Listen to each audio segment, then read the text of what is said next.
वाह मेरे पुत्र, अमृत लेके दूर भाग जाओ।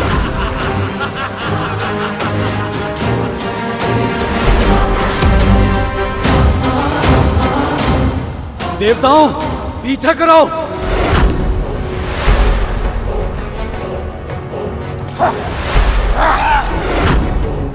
अमृत चाहिए, असंभव। वाह मेरे पुत्र, शाबाश। रुक जाइए।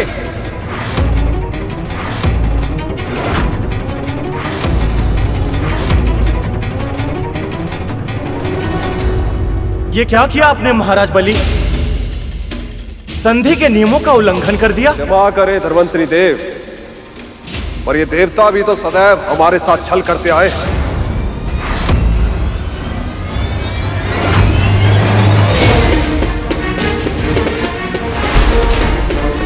छल? रुको गरुड़, इस समय तुम्हारा हस्तक्षेप करना उचित नहीं होगा। प्रभु, असुरों ने संधि के नियम तोड़े। वो जानते थे केवल आप ही है जो अमृत का बंटवारा कर सकते थे, फिर भी जानबूझकर उन्होंने अमृत छीन लिया। हमें इन्हें रोकना ही होगा प्रभु।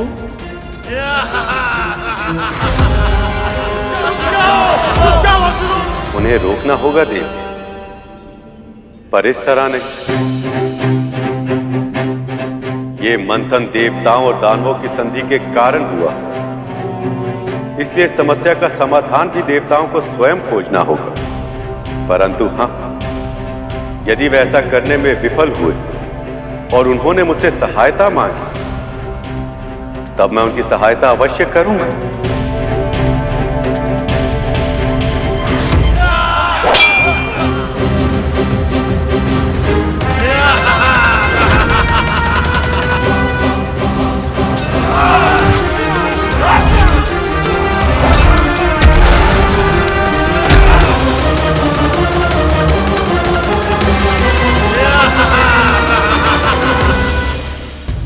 असुर तो बहुत दूर भाग चुके हैं प्रभु।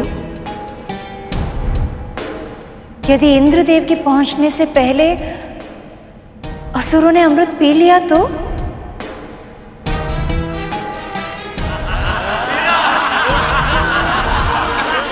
मदिरा का सेवन करके इनकी बुद्धि और भ्रष्ट हो गई।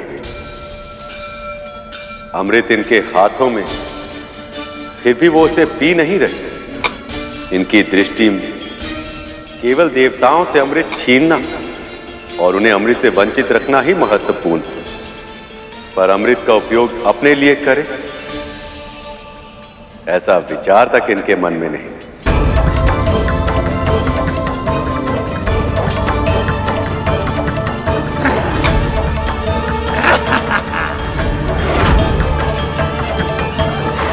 प्रभु, जैसे मूर्खता ये कर रहे हैं, उससे यही प्रतीत होता है कि अमृत नीचे गिर जाएगा।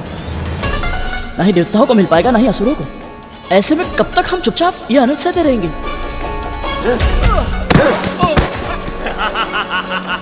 वो तुम्हें अपने लिए संकट समझते हैं गरुड़। यदि तुम्हें देखते तुम्हारा सामना करने के लिए और उसके लिए अपनी क्षमता को बढ़ाने के लिए उन्होंने अमृत पी लिया, तो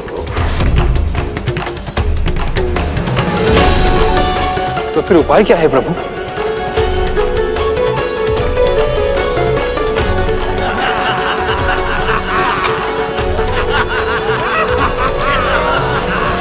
ये अमृत गिरा ना दे। उन तक मेरी आवाज नहीं पहुंचेगी। लगता है मुझे ही जाकर रोकना होगा।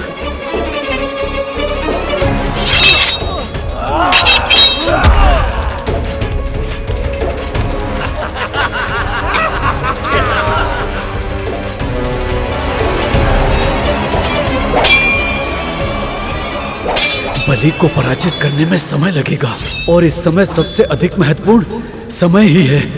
हे नारायण, सहायता कीजिए प्रभु। यदि अमृत इन असुरों को मिल गया, देवताओं के साथ साथ धर्म का भी नाश हो जाएगा। अब इस विपदा से केवल आप ही बचा सकते हैं प्रभु। स्वामी, देवराज ने सहायता के लिए पुकार लगा दी, अब आपको हस्तक्षेप करना ही होगा। आपने उचित कहा देवी, पर इस तरह से कि बल का उपयोग किए बिना ये असुर स्वयं मुझे अमृत कलश दे दे। ये कैसे संभव है प्रभु? हाँ प्रभु, असुर अपनी इच्छा से आपको अमृत क्यों देंगे? इसका उपाय तो देवी लक्ष्मी पहले ही सुझा चुकी है। मदिरा के अतिरिक्त एक और ऐसी मादक वस्तु है जिसे देखते ही दानवों के साथ साथ देव भी अपना सुध-बुध खो जाते हैं। वो वस्तु है स्त्री की आंखें। अमृत को बचाने के लिए प्रभु क्या लीला करने वाले हैं? रुको पुत्रों!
अपनी माता का ऐसा अपमान! यदि प्रभु की आज्ञा होती तो इन सब का विनाश कर देता मैं। रुको पुत्रों!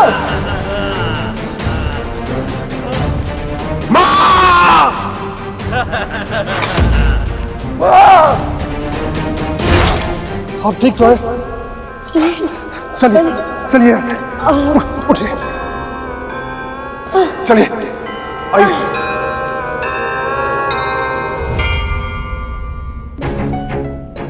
दीदी,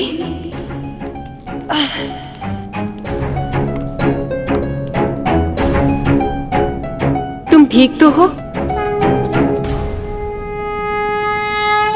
हे आदिशक्ति श्री माता ललिता, कृपया दर्शन दे। ओम श्री मात्रे नमः।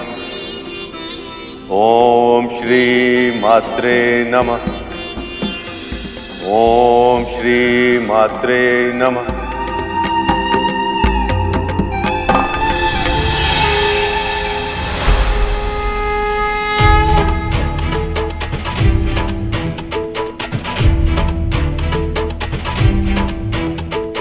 नमो नमो पराशक्ति मां, नमो नमो महाशक्ति मां, नमो नमो पराशक्ति मां, नमो नमो महाशक्ति मां।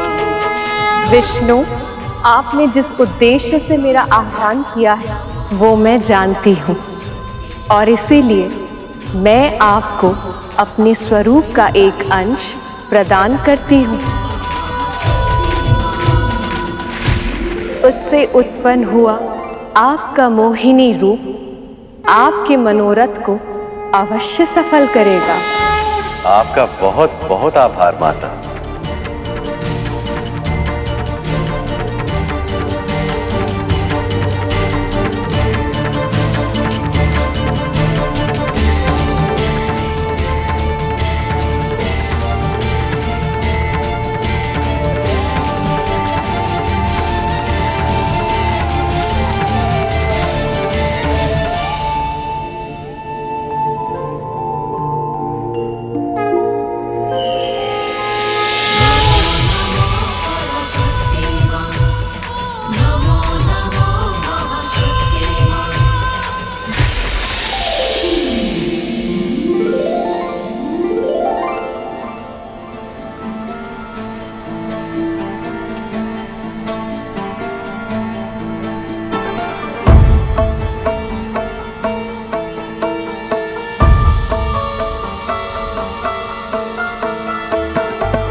अद्भुत, अद्भुत स्वामी, आप तो मुझसे भी अधिक रूपवान लग रहे हैं।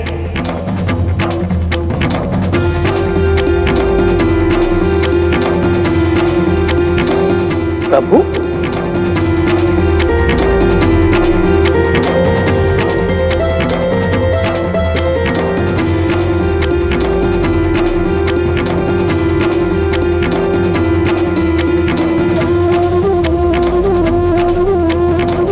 प्रभु के इस अवतार ने तो कुछ क्षणों के लिए मेरी सद्बुद्धि भी हर ली। क्या इनका प्रभाव असुरों पर पड़ पाएगा? इस अवतार में स्वामी के साथ साथ माँ ललिता की शक्ति भी जुड़ी हुई है, इसलिए अब मुझे कोई शंका नहीं है कि अब अमृत सुरक्षित रहेगा। किंतु ये जानने के लिए मैं भी उत्सुक हूँ कि स्वामी अर्थात देवी ये सब कैसे करेंगी?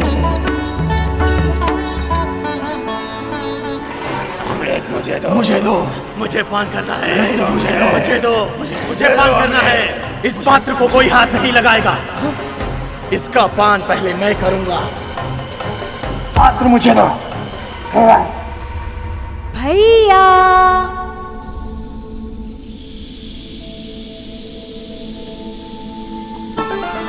रोको उन्हें। दुष्टों, अमृत वापस दो। भैया भैया भैया भैया कहाँ हैं आप? मुझे भय लग रहा है।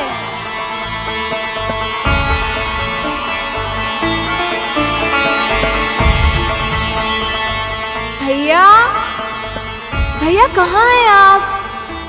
मुझे भय लग रहा है। इतना मधुर स्वर।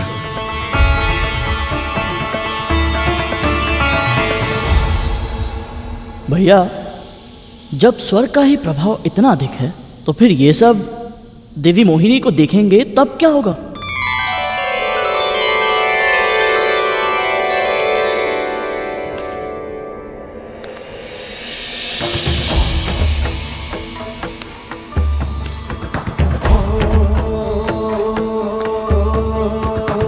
कुसुम कली है, खिली खिली है, सुंदर छैल छबीली, गौरांगी मधुर्य सजीली, कामिनी नारी नवेली, रंग रंगीले होठ रसीले, नैन बड़े कजरारे, एक झलक जो देखे कोई तनवर जीवन हारे।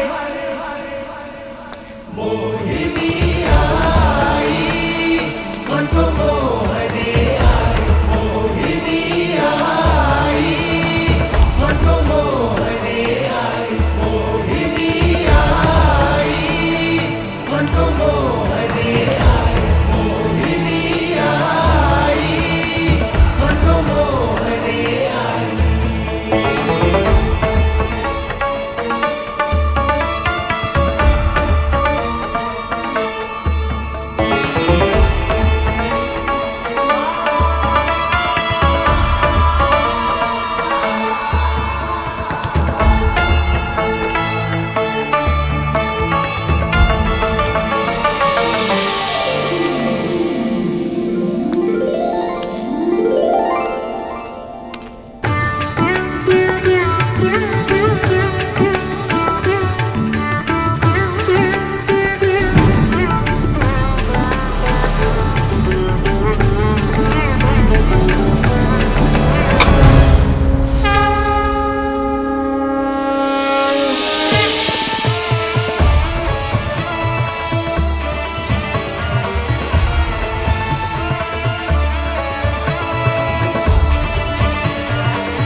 स्त्री की शक्ति को मैं अच्छे से पहचानती हूँ, परंतु मोहिनी वो अमृत का कलश इतनी आसानी से पा लेंगी, ये तो मैंने कल्पना भी नहीं की थी।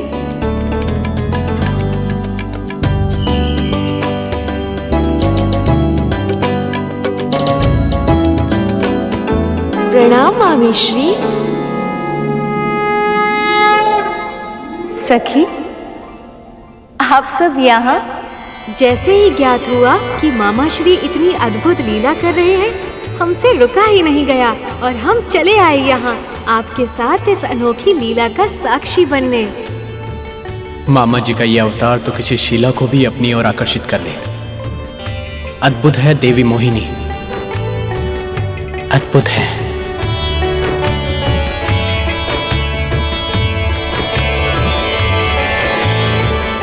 महादेव तपस्या में है सखी, अन्यथा वो अपने सखा की इतनी अभूतपूर्व लीला का साक्षी बनने का अवसर कभी नहीं गवाते।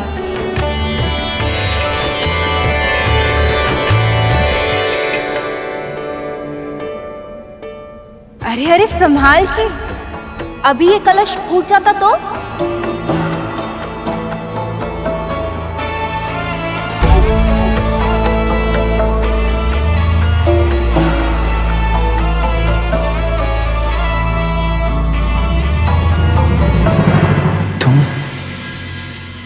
कौन हो सुंदरी?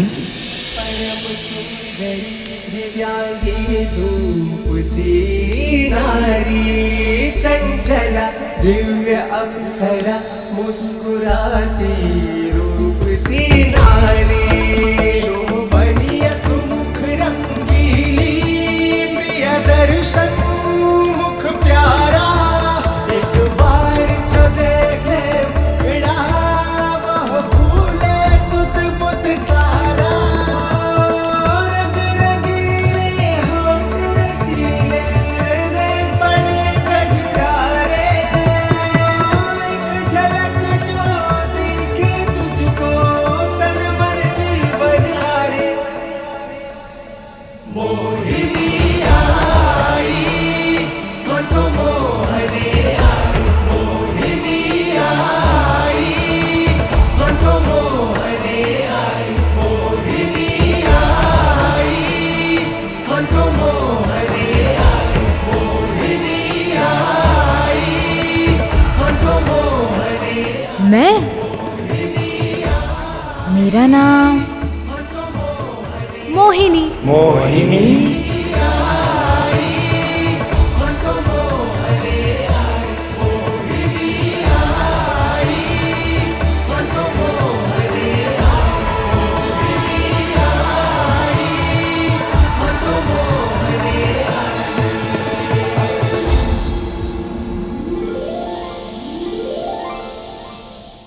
मैं और मेरे भैया तीर्थ यात्रा के लिए निकले थे और मैं उनके लिए भोजन पका रही थी।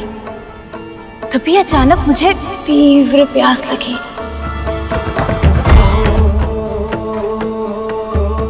फिर भैया ने कहा कि वो मेरे लिए शीघ्र ही जल लेकर आएंगे, किंतु देखिए ना, वो अभी तक नहीं आए।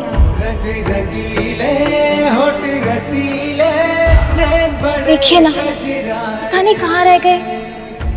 मुझे तो बहुत घबराहट हो रही है। देखिए, मेरा हृदय तीव्र गति से धड़क रहा है।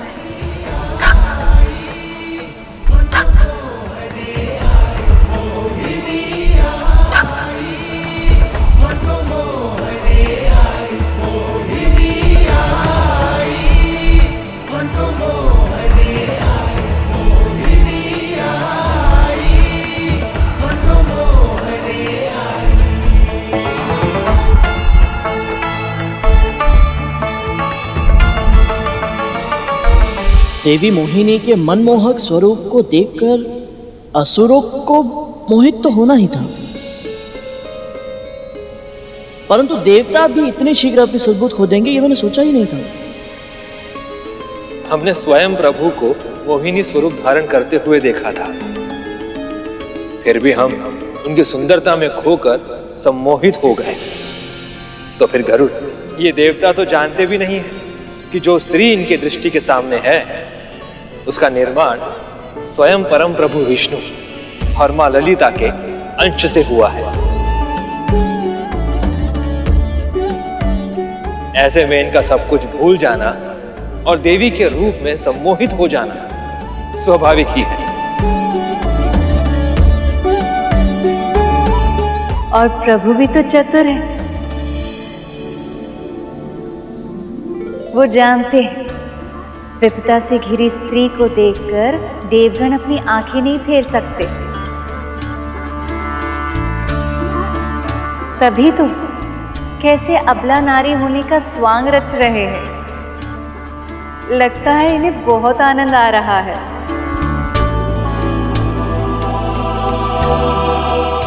आप चिंता मत करो देवी, हम देवता आपकी सहायता अवश्य करेंगे। हम ढूंढ कर लाएंगे तुम्हारे भाई को।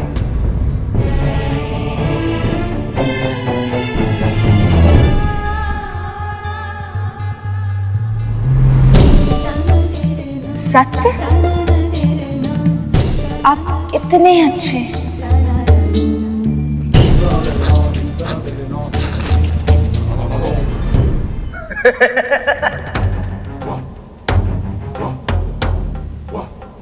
ये करेंगे सहायता आपकी, जो स्वयं सहायता की भिक्षा मांगते फिरते हैं। सहायता तो हम करेंगे सुंदरी आपका। ये देखिए कितने बलशाली है हम।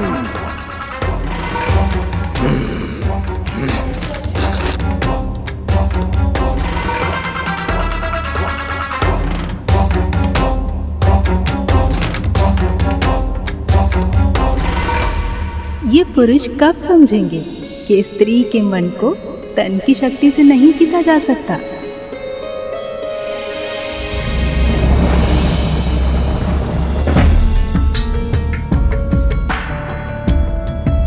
इस पे तो मैंने ध्यान ही नहीं दिया। आप सभी कितने बलशाली हैं।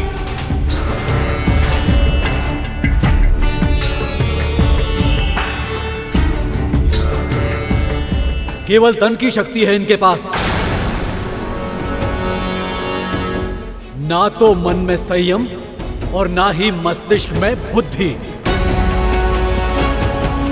हमने इन्हें एक बार नहीं अनेकों बार अपनी चतुराई से पराजित किया है। आप सत्य कह रहे हैं देवराज?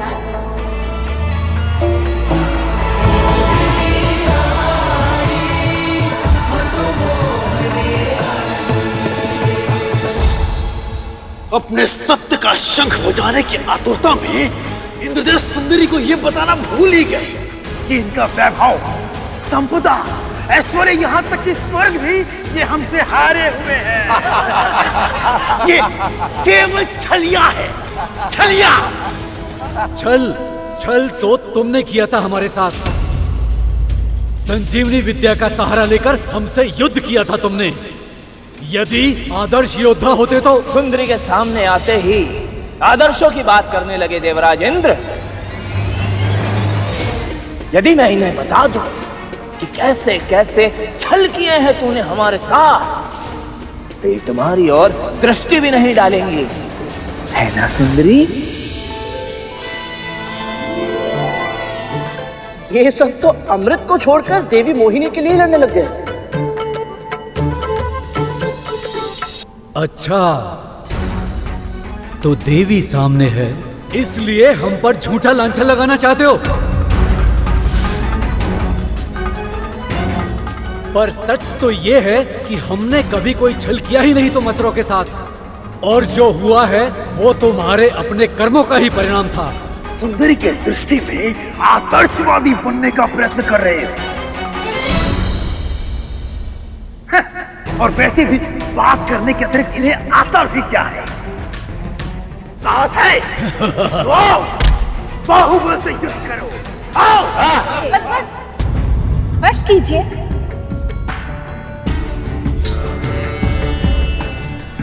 आप सभी यदि आपस में युद्ध करेंगे तो मुझे और अधिक भय लगेगा और फिर मुझे यहाँ से जाना होगा।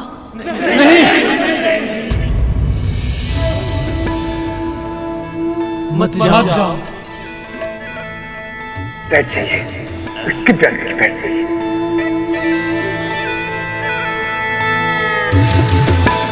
ठीक है, मैं नहीं जाती।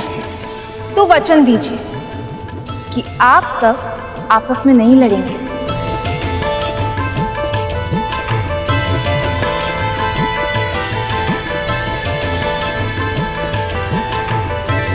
अच्छा, तो मुझे ये बताइए कि मेरे आने से पहले आप लोग किस बात पे झगड़ रहे थे?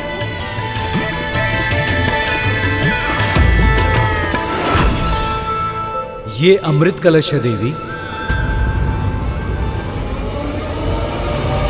और इस पर केवल हमारा अधिकार है। इनका अधिकार केवल झूठ बोलने पे है। कलश अमृत पर हमारा अधिकार है। हम असुरों का अधिकार, हमारा अधिकार है, हमारा अधिकार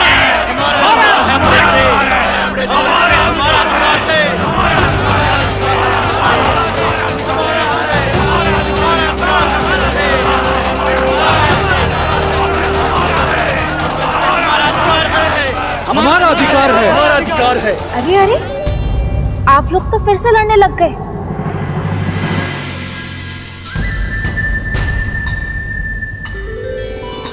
देखिए, इस कलश में जो भी है आप सभी के लिए पर्याप्त है।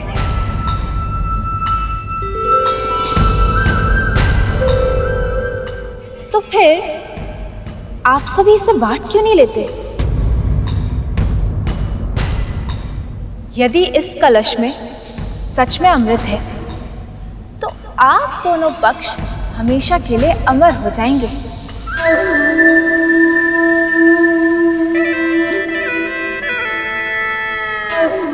फिर कोई किसी पे आक्रमण भी नहीं करेगा, क्योंकि जब मृत्यु ही नहीं होगी तो युद्ध का लाभ ही क्या, है ना?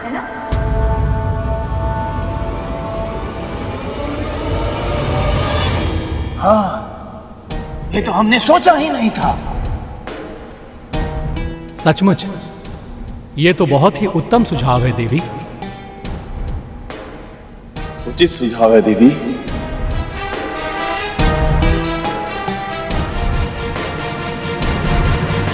पर ये बंटवारा करेगा कौन? अरे देवता ही नहीं, हम तो स्वयं विष्णु पर भी विश्वास नहीं करते, क्योंकि ये देवता विष्णु के प्रिय है, और इसलिए ये विष्णु सदैव से ही हम असुरों के साथ पक्षपात करता आया है। हाँ, जगत स्वामी के लिए इनके मन में कितने गलत विचार हैं, जो हर कण कण में समाया है। वो किसी से क्या भेदभाव करेगा? ये तो असुरों के कर्मों के फल है, अन्यथा वो भी इस अमृत के समान अधिकारी होते। विश्वास तो हमें भी असुरों पर नहीं है।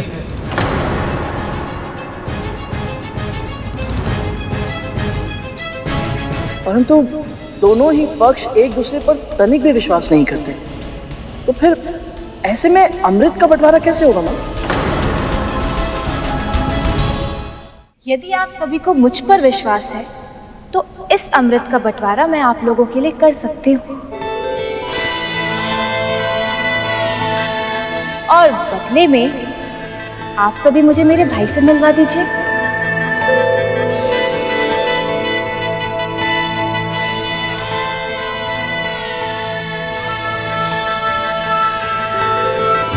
प्रभु की योजना तो बहुत ही अनोखी है, परंतु क्या किसी बाधा या संदेह की ये योजना सफल हो पाएगी? प्रभु की लीला बस प्रभु ही जाने। गरुड़, अब देखते जाओ उनका सर्वोपरि न्याय। आपने बताया नहीं, कहिए ना, कर दूं अमृत का बंटवारा? अवश्य देवी, अवश्य।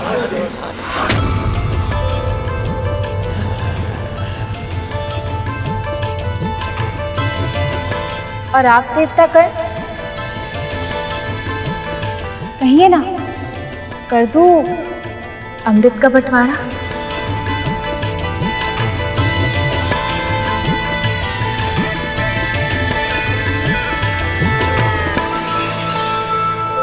आप पर तो हमें पूरा विश्वास है देवी, पर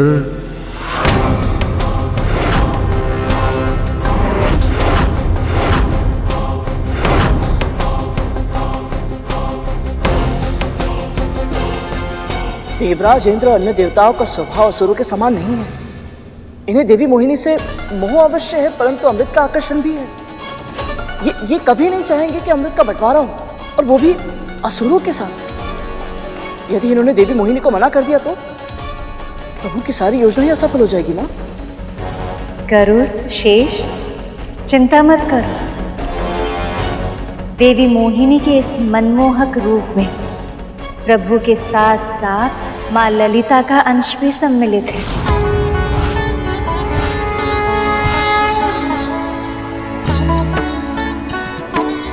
इसलिए वो सफल ना हो, ऐसा तो हो ही नहीं सकता।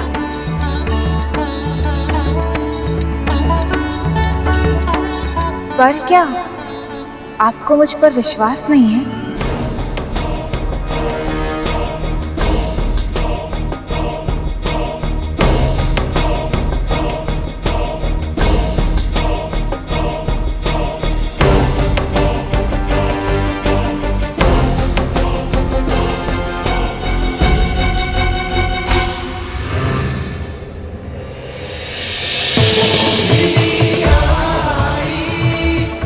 देखिए, मेरी आंखों में देखिए, क्या आपको किसी छल की छाया दिखाई दे रही है?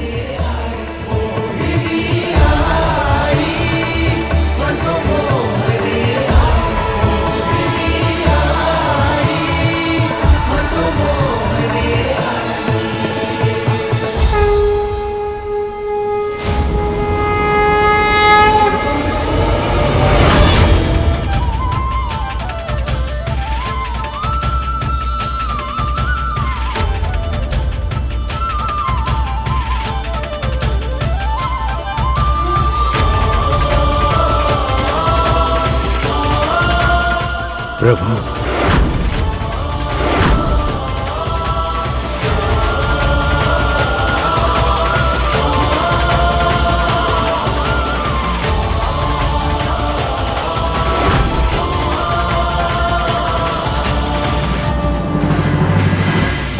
ये देवराज और मोहिनी एक दूसरे को ऐसे क्यों देख रहे हैं, जैसे दोनों के मध्य इशारों में कोई बात हो रही हो।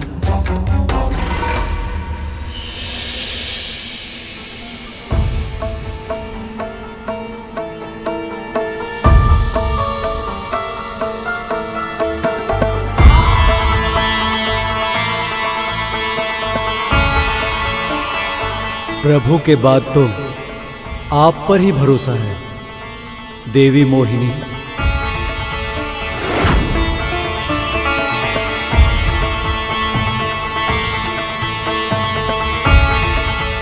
अभी क्षण भर पहले तो इंद्र के मन में संकोच था, पर अब अचानक इतना उत्साह कैसे आ गया? तो चलिए देवताओं से आरंभ करते हैं।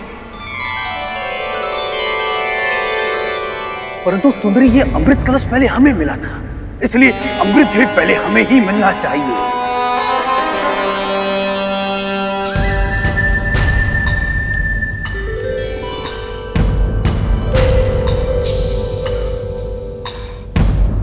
आप छाछ तो पीते होंगे ना बाहुबली? हाँ, पीते हैं। तो आप ये भी अवश्य जानते होंगे कि एक छाछ को जब घड़े में लंबे समय तक रखा जाए तो उसका तरल द्रव ऊपर की ओर तैरने लगता है और उसके वास्तविक गुणों वाला भाग नीचे बैठ जाता है घड़े के तल में। बस ऐसा ही इस अमृत के साथ भी है। अमृत का सर्वोत्तम भाग उसे ही मिलेगा जो सबसे अंत में इसका पान करेगा।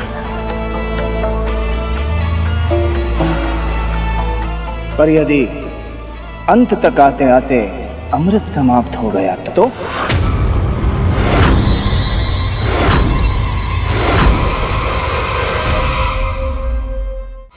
नहीं सुंदरी,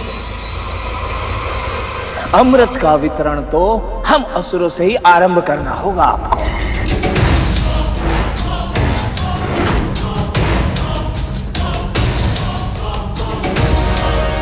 तुम सब अपना निर्णय देवी मोहिनी पर थोप नहीं सकते। हाँ, ये निर्णय केवल देवी मोहिनी का होना चाहिए। इसमें हस्तक्षेप करने का किसी का अधिकार नहीं। हस्तक्षेप नहीं अग्नि, सुझाव है ये, सुझाव। सुझाव भी नहीं, अधिकार है हमारा।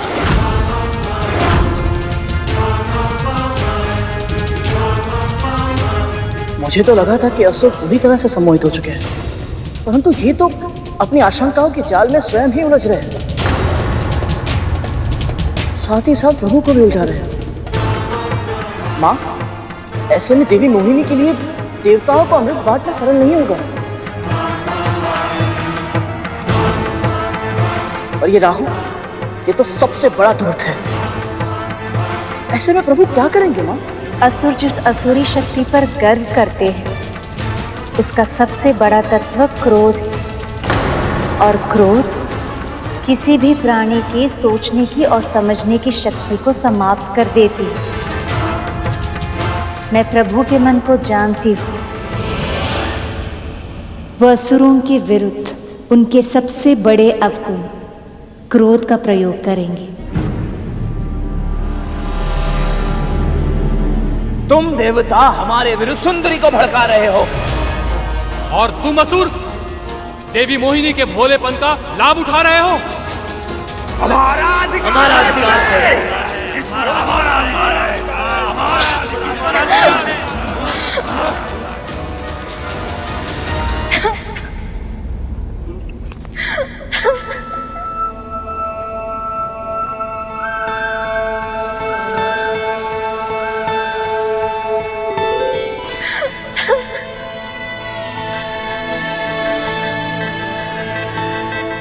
देवी, सब ठीक तो है ना? आप ऐसे अचानक?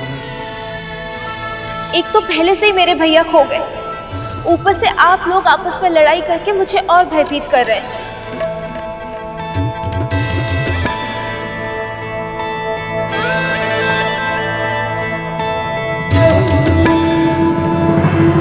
भैया विष्णु ने हम स्त्रियों के इस लक्षण को कुछ अधिक ही अच्छी तरह समझ लिया, वो भी इतनी शीघ्र। ये तो आपके लिए समस्या हो गई सखी। अब रोना, रूठना, मनाना और भी कठिन हो जाएगा।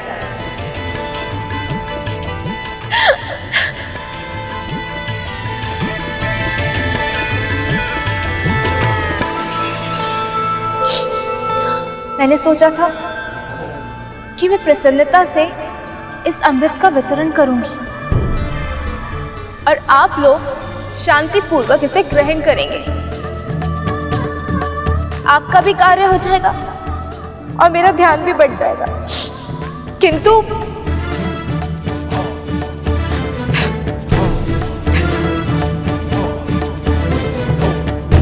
हम लज्जित हैं देवी, हमें क्षमा कर दीजिए। हाँ देवी, हम वचन देते हैं, अब हम अमृत के बंटवारे के लिए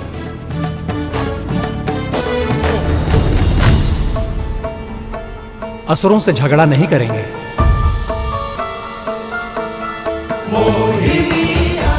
सुंदरी अब जो चाहेंगी, जैसा चाहेंगी वैसा ही होगा। आप उदास होकर हमारे हृदय को पीड़ा मत पहुंचाइए।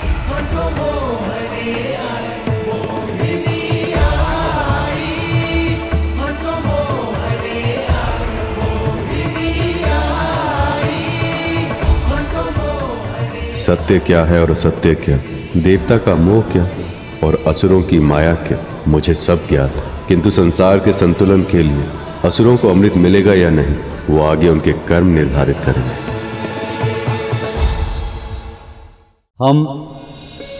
हम लज्जित हैं देवी, हमें क्षमा कर दीजिए। हाँ देवी, हम वचन देते हैं, अब हम अमृत के बंटवारे के लिए असुरों से झगड़ा नहीं करेंगे। सुंदरी अब जो चाहेंगी, जैसा चाहेंगी वैसा ही होगा। अब आप उदास होकर हमारे हृदय को पीड़ा मत पहुंचाइए। पीड़ा तो आपने मेरे हृदय को पहुंचाई है।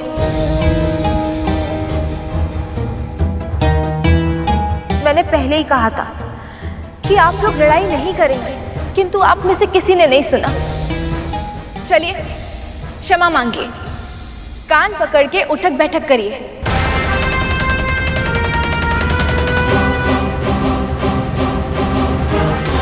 अन्यथा मैं यहां से चली जाऊंगी। असुरो!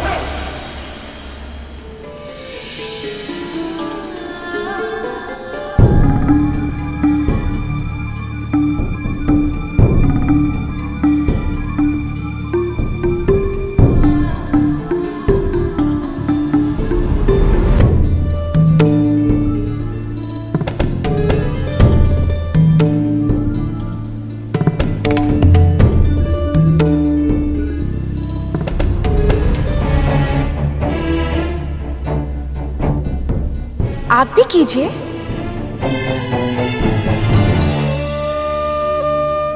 ठीक है, मैं चली जाऊँ। नहीं, अब हम करते हैं।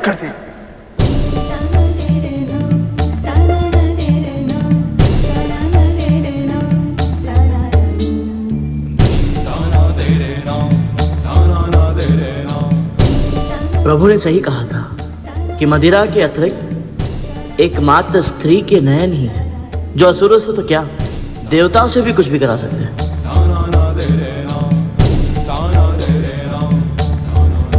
जो कल्पना से भी परे था, प्रभु ने उसे संभव बना दिया। अद्भुत प्रभु, अद्भुत।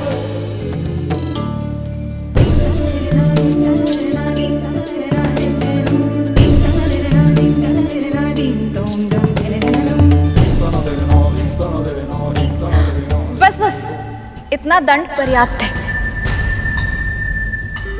तो चलिए एक खेल खेलते हैं। आप सभी असुर एक पंक्ति में आ जाइए और आप देवता दूसरी पंक्ति में। मैं आप सभी से एक एक करके प्रश्न पूछूंगी। जो उसका सही सही उत्तर देगा उसको सबसे पहले अमृत मिल जाएगा। कहिए, स्वीकार है? स्वीकार है देवी।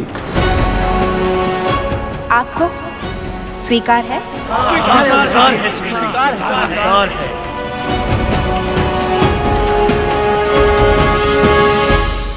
वाह भैया विष्णु, क्या योजना बनाई है आपने। अब तो चाहकर भी असुर ये नहीं कह पाएंगे कि उनके साथ पक्षपात किया जा रहा है। मैं तो ये जानने के लिए उत्साहित हूँ सखी कि कैसी होंगी प्रभु की पहेलियां। आनंद की वर्षा करने वाली होंगी माँ, क्योंकि अब उन पहेलियों के कारण प्रभु ने अमृत के आनंद को 2 गुना और बढ़ा दिया है। एक ओर देवताओं को जीवन का अमृत प्राप्त होगा और दूसरी ओर हम सभी को इन पहेलियों के रूप में ज्ञान का अमृत प्राप्त होगा।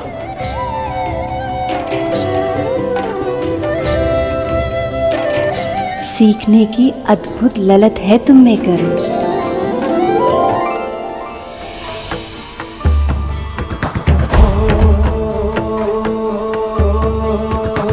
कुसुम कली है, खिली खिली है, सुंदर छैल छबीली, गौरांगी मधुर सजीली, कामिनी नारी नवेली, रंग रंगीले होठ रसीले, नैन बड़े कजरारे, एक झलक जो देखे कोई तन मन जीवन हारे।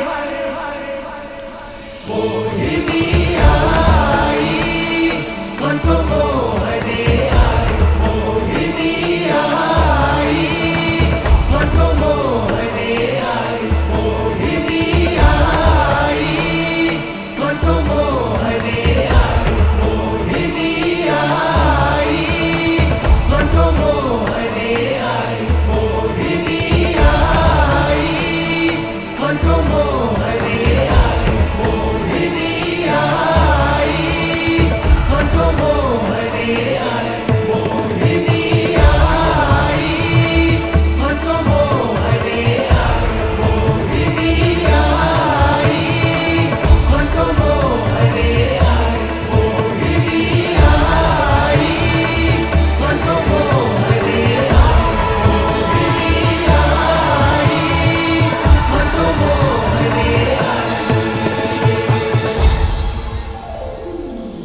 उत्तम, अति उत्तम, अद्भुत।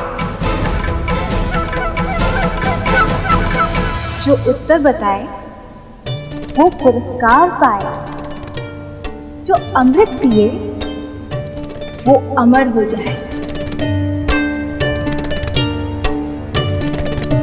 पर उससे पहले पूछो तो मेरा प्रश्न। बोलो बोलो बोलो, पृथ्वी से भारी है क्या?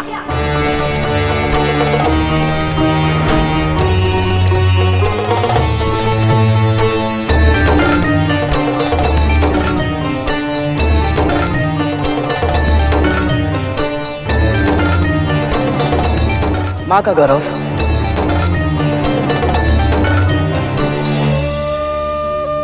पृथ्वी से भारी केवल एक ही वस्तु है, मां का गौरव।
धन्यवाद प्रभु, ये सब बस आपकी कृपा दृष्टि के कारण हुआ है।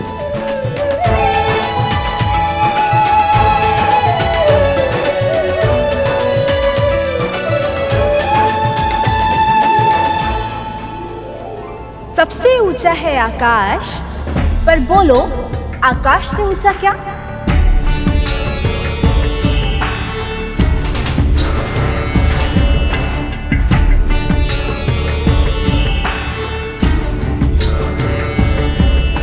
पिता।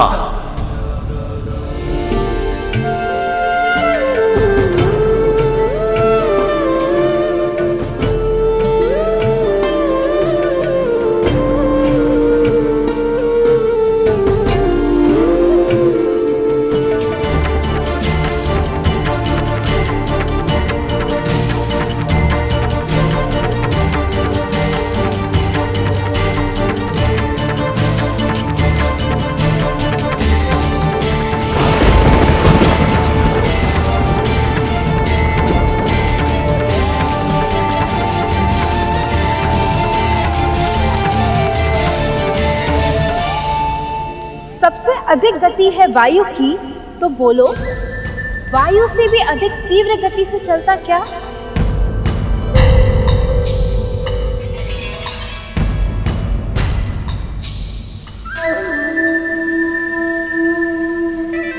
मन।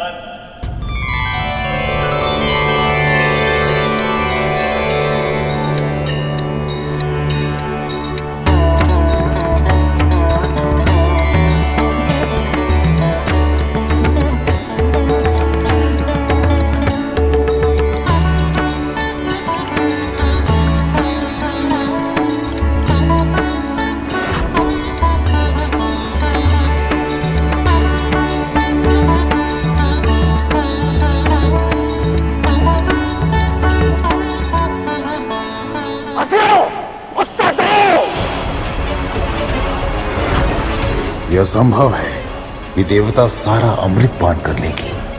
हम असुरों को कुछ करना होगा। तीनों लोकों में गिन सके ना कोई जिनको ऐसे असंख्य तिनके, तो बोलो तिनको से अधिक क्या?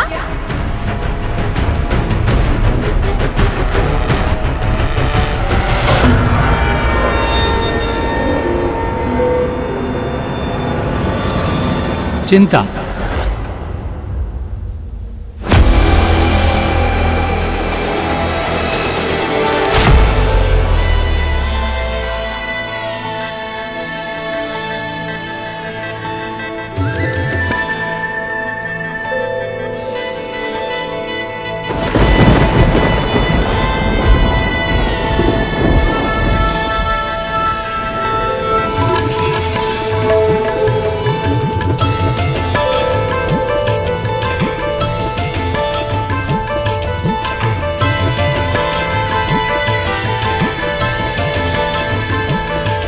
जीवन के लिए सबसे प्रमुख है धर्म, पर बोलो धर्म के लिए सबसे प्रमुख है क्या? दक्षता।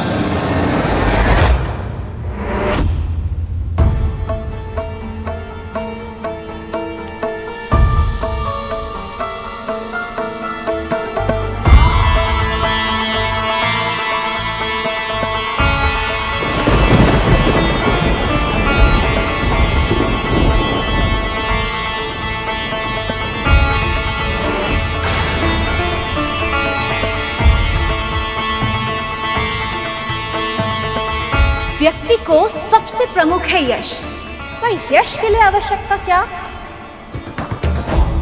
दान।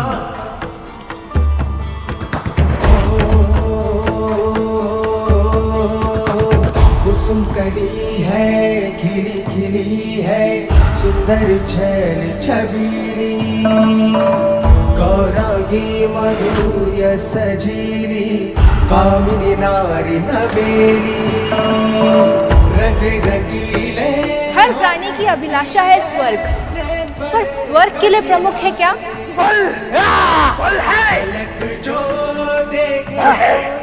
सत्य।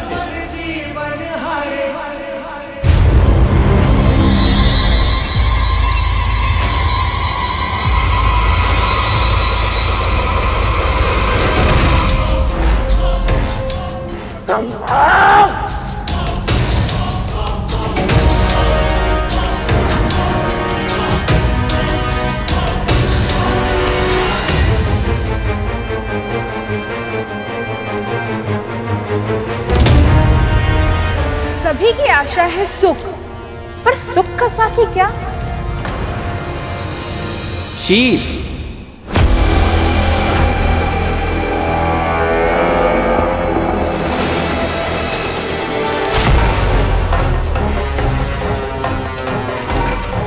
एक के बाद एक सभी देवता अमृत पाते जा रहे हैं, पर असुरों में से किसी को भी अभी तक अमृत के दर्शन तक नहीं हुए। ऐसे तो यह देवता सारा अमृत समाप्त कर देंगे। नहीं नहीं, मुझे शीघ्र ही कुछ करना होगा।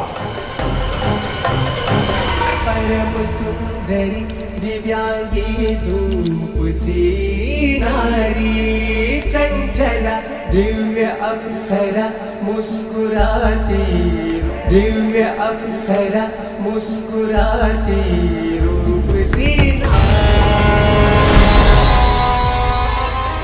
अब कोई मुझे पहचान नहीं पाएगा। इस देवता के स्वरूप में मैं अमृत प्राप्त कर लूंगा।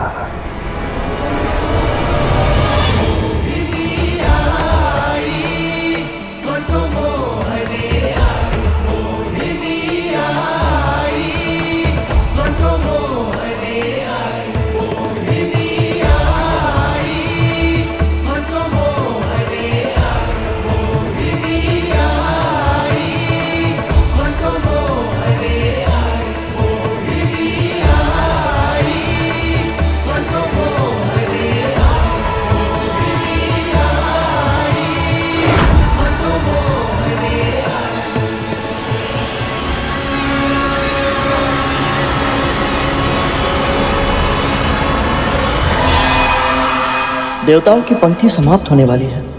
लगभग सभी का अमृत मिल गया है, परंतु असुरों में से कोई भी अमृत को छू तक नहीं पाया। वज्रांग और राहुल इस पराजय को कैसे स्वीकार करेंगे?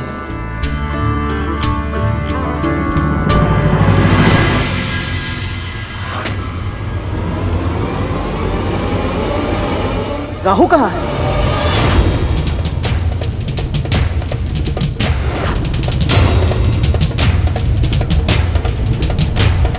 अभी तो राहु यही था, फिर अमृत बंटवारे को मध्य में छोड़कर भला वो अचानक कैसे कहीं जा सकता है?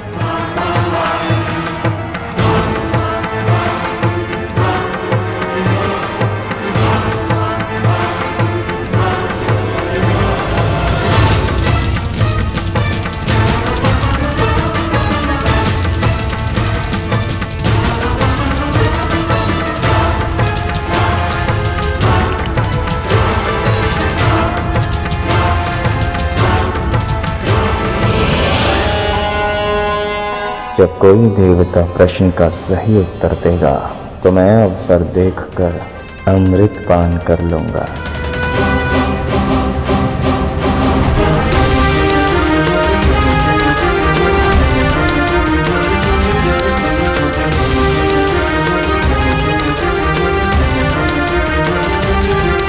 ऐसा क्यों प्रतीत हो रहा है कि कुछ अनुचित होने वाला है?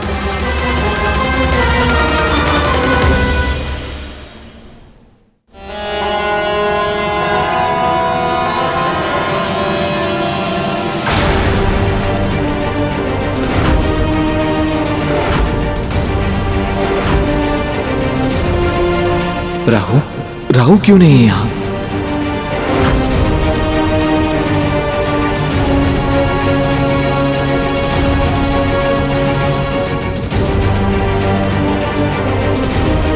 देवों की पंक्ति में ये अंतिम व्यक्ति कौन है? ये तो देवता नहीं है। चंद्रदेव कौन है वो?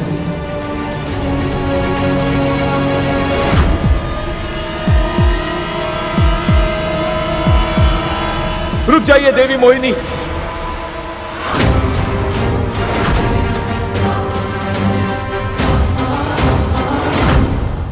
देव नहीं है ये।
राहु राहु राहु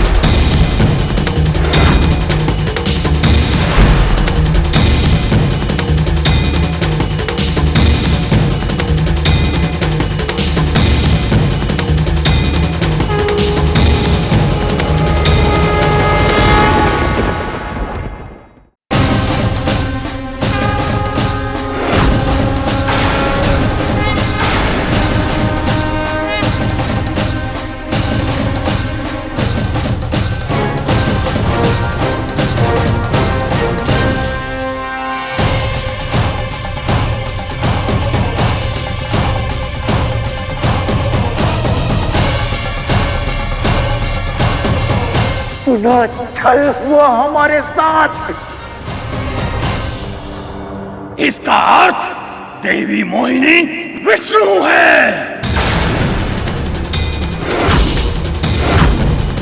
तुमने दुष्टता की सारी सीमाएं पार कर दी हैं राहु। अब तुम्हें दंड मिलेगा।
शीश कटने के बाद भी इसके धड़ और शीश दोनों में प्राण है। माँ, ये कैसे संभव है? वो इसलिए कर क्योंकि अमृत के एक बूंद को उसने पी लिया है।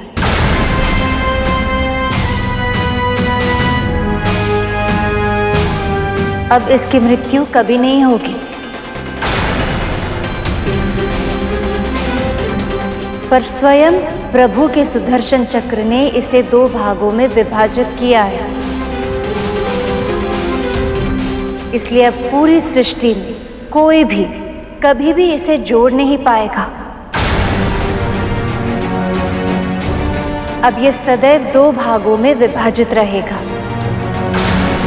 जिस प्रकार तूने स्वयं को 2 भागों में बांट कर मेरे साथ छल किया है, यदि फिर किसी के साथ ऐसा छल किया तो तू सदैव के लिए 2 भागों में बट जाएगा और फिर तेरे दोनों भाग कभी एक साथ नहीं हो पाएंगे। ये मेरा श्राप है। इसे चेतावनी दी थी मैंने। यदि इसने धर्म के पथ को चुन लिया होता तो आज ये स्थिति नहीं आती। मुझे तो प्रभु के क्रोध से भय लग रहा है।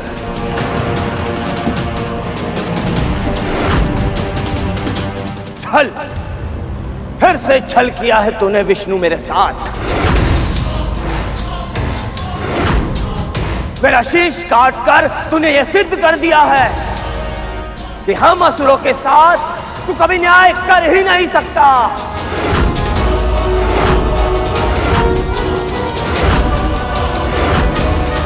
मूर्ख, कोई छल नहीं किया है मैंने, वही किया है जो तुम असुर सदैव करते आए। उत्तर दो, देवताओं को कैसे पराजित किया था तुमने? शारीरिक बल से, युद्ध क्षमता से, या फिर छल से? गुरु शुक्राचार्य की तपस्या की शक्ति से, संजीवनी विद्या की सहायता से? क्या वो युद्ध धर्म था? क्या वो किसी योद्धा के लिए आदर्श व्यवहार था? फिर स्वर्ग पर अधिकार पाकर भी तुम्हें संतोष नहीं मिला। पराजित देवताओं को सताने का हर संभव प्रयास करते रहे तुम।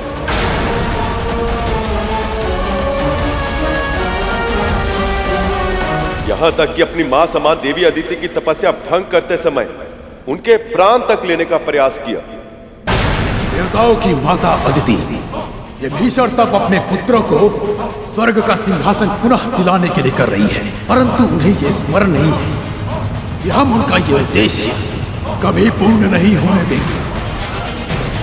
ऐसे अधर्मियों का शासन स्वर्ग पर तो क्या, पूरे ब्रह्मांड में भी यदि कहीं होगा तो मैं उसका विरोध अवश्य करूंगा।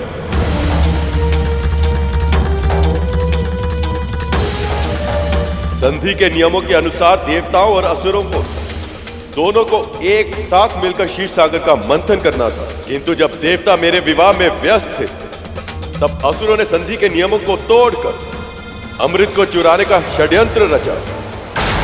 इससे पहले कि देवताओं की दृष्टि उस अमृत पर पड़े, हम उसे चुरा लें। रक्षा कीजिए महाराज, रक्षा कीजिए।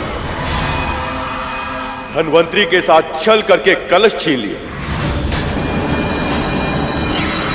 और अपनी बारी आने की प्रतीक्षा करने के स्थान पर देवताओं के वेश में आकर अमृत को पाना चाहा।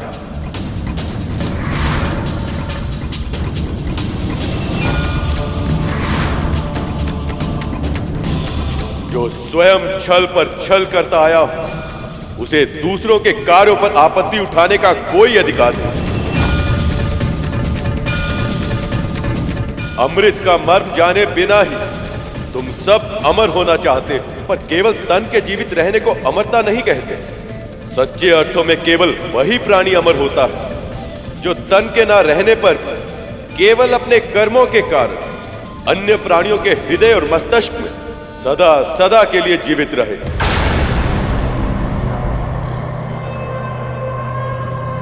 तुम्हें लगता है कि मैं देवताओं का पक्ष लेता हूं, पर जड़ बुद्धि, मैं देवताओं का नहीं देववत का पक्ष लेता हूं। जानते हो क्या है देववत? धर्म और सत्य के मार्ग पर चलना,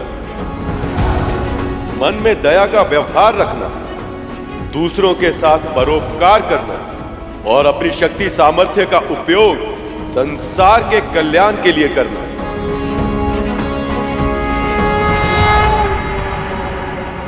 यदि तुम सबने ये किया होता तो मैं आज तुम्हारा पक्ष भी अवश्य लेता, पर अब तुम्हारा मुख राहु और धड़ केतु बनकर अनंत काल तक विचरण करता रहेगा।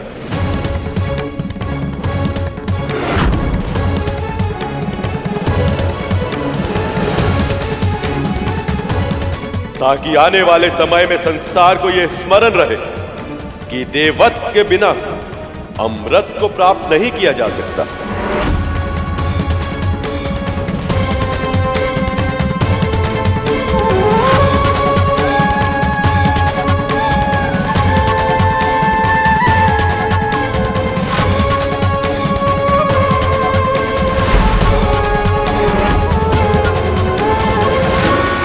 संभालिए देवराज, आज से अमृत आपका हुआ।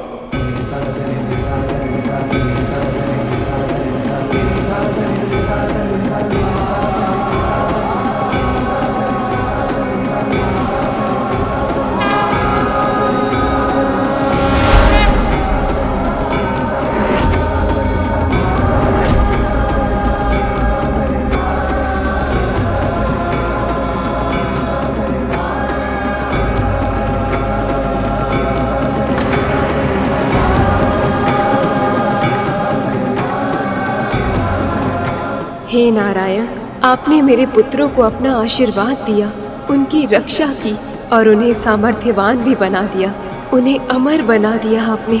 आपका बहुत बहुत आभार प्रभु। मेरी अनुपस्थिति का अनुचित लाभ उठाए देवताओं ने और नारायण ने भी इनका साथ दिया, पर मैं इतनी सरलता से पराजय स्वीकार नहीं करूंगा।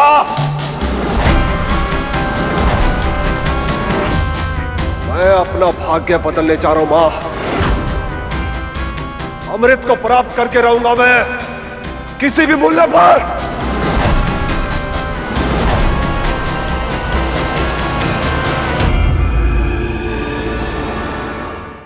जिस क्षण की कल्पना खुली आंखों से स्वप्न देखने पर विवश कर देती थी, आज वो क्षण सत्य हो गया है।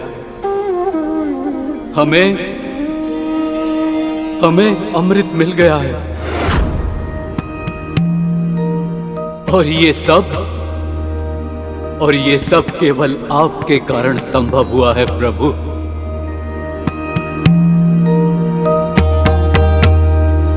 मंथन को सुनिश्चित करने के लिए आपने कच्छप का अवतार लिया।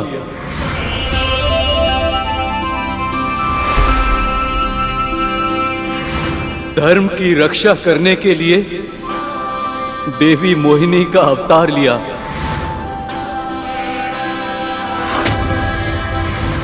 और स्वयं इस कलश की रक्षा की।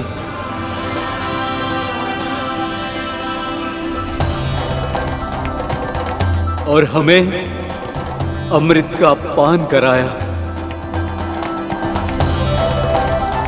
आप धन्य हैं नारायण, आपका कोटि कोटि आभार।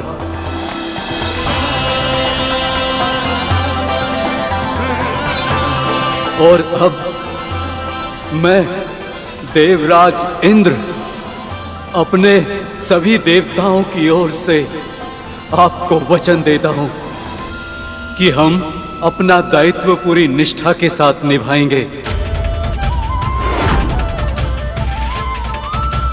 और समाज के कल्याण के लिए अपने जीवन को समर्पित कर देंगे। आप सबसे यही अपेक्षा है। आप अपने निश्चय में सफल रहे। आपका कल्याण हो।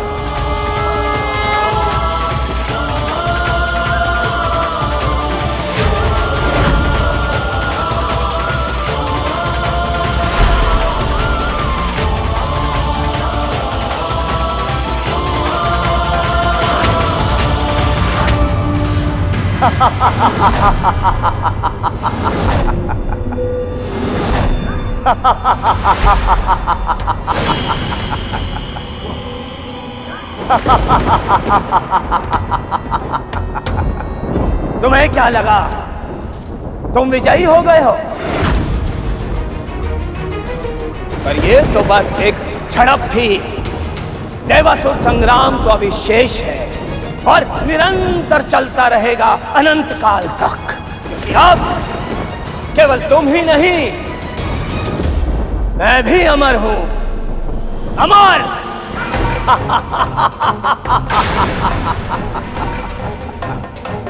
अब मैं तुम सबको सदैव ही भयभीत करता रहूंगा।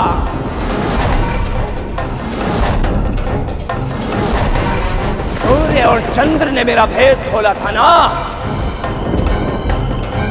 अब मैं उन दोनों के चारों ओर चक्कर लगाता रहूंगा और जैसे ही मुझे अवसर मिलेगा मैं उन्हें निगल जाऊंगा।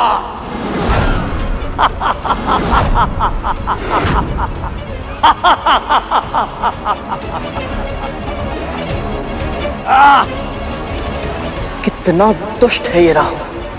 स्वयं परम पिता श्री नारायण से दंड मिला, फिर भी अपने कर्मों को सुधारने का विचार तक नहीं आया इसके मन में।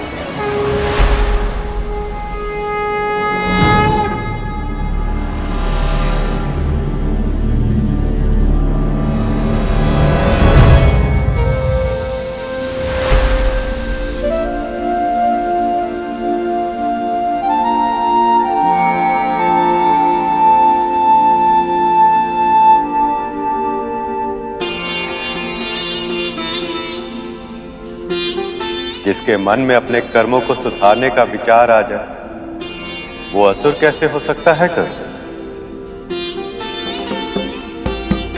प्रभु, आपका ये मोहिनी अवतार अपने उद्देश्य में सफल रहा। बहुत बहुत बधाई हो प्रभु।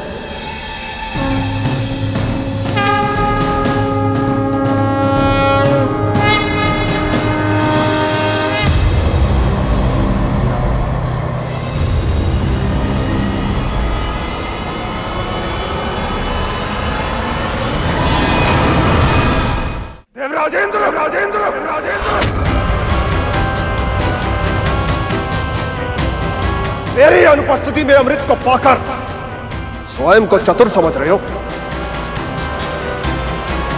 साहस है तो मुझसे युद्ध करो।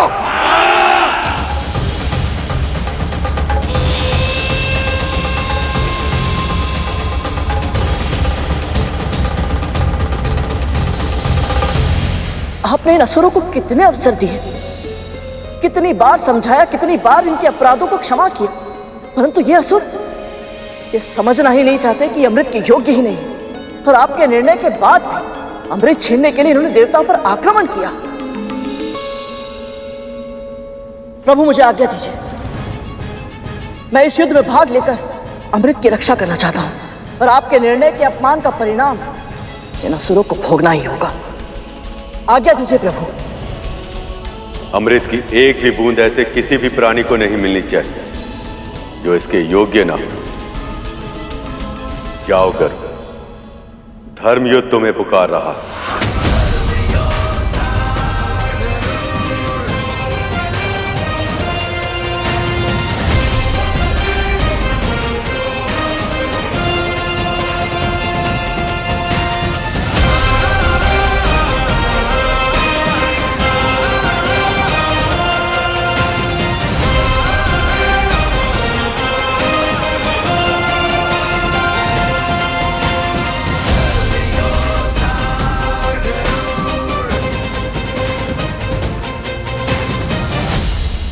असुरों, तन से रक्त की अंतिम बूंद तक क्यों न बह जाए, हमें ये चक्रव्यूह तोड़ना ही होगा।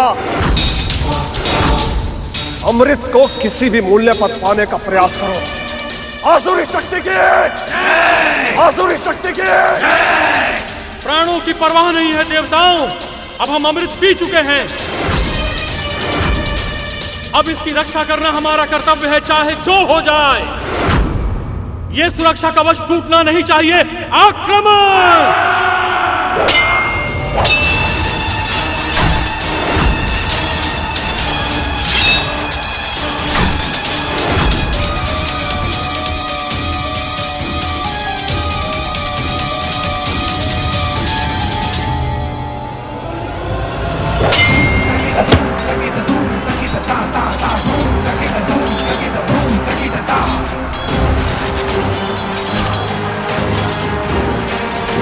राहु को मिले दंड को देखकर असुर अपनी प्रवृत्ति के कारण अपना ही नाश करने पर तुले हैं।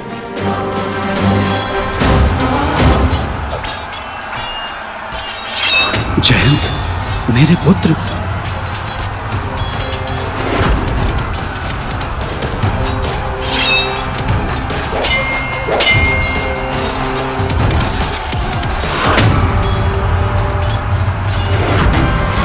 अपने पुत्र को कोई हानि नहीं पहुंचने दूंगा मैं।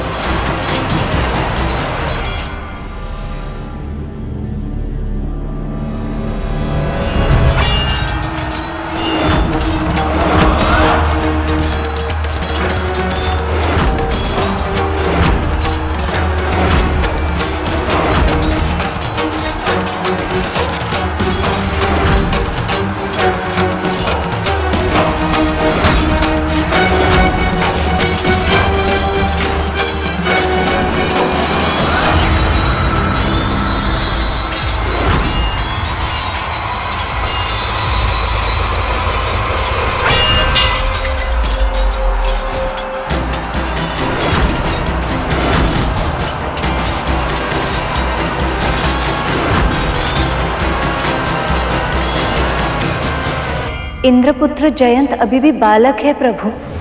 एक बालक पर वार करके बलि ने युद्ध के नियमों का उल्लंघन किया है। प्रभु, अब देवराज इंद्र क्या करेंगे? अपने पुत्र की रक्षा या अमृत की?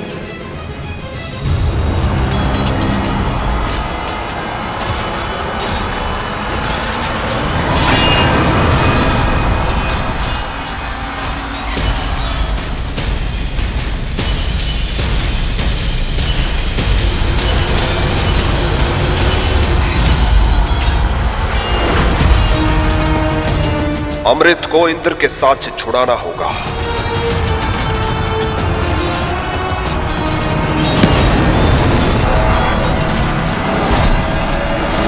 यदि अमृत गिर गया तो अनर्थ हो जाएगा।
ये ले जयंत, अमृत और अपनी रक्षा करो।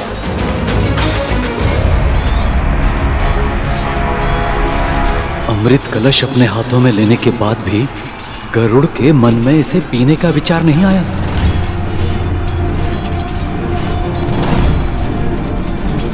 जाओ यहां से शीघ्र।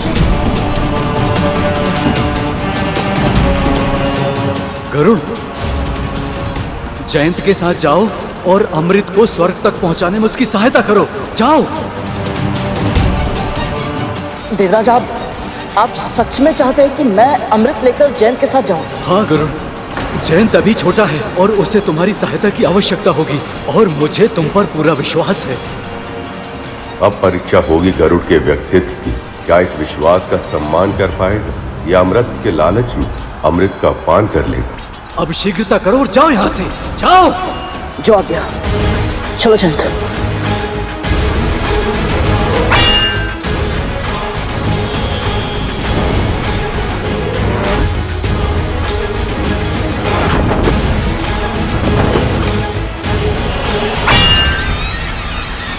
पीछा करो।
प्रभु, अमृत की 4 बूंदें गिर गई।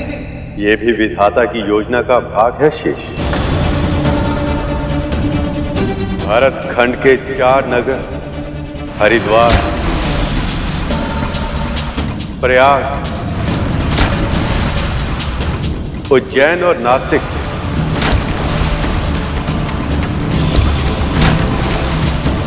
ये वो 4 स्थान होंगे जहां हर 12 वर्षों में महाकुंभ और 3 वर्षों में कुंभ का आयोजन होगा।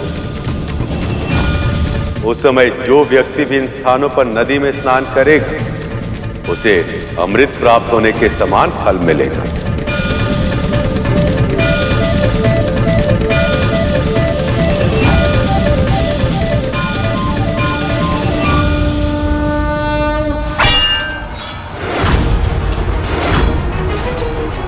बस बहुत हो चुका। अब इस युद्ध को समाप्त करना ही होगा। वज्र का प्रयोग अब करना ही होगा मुझे।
महाराज बलि अचेत हो गए हैं। विजय श्री हमारी हुई। देवराज इंद्र की देवराज इंद्र की, देवराज इंद्र की, देवराज इंद्र की।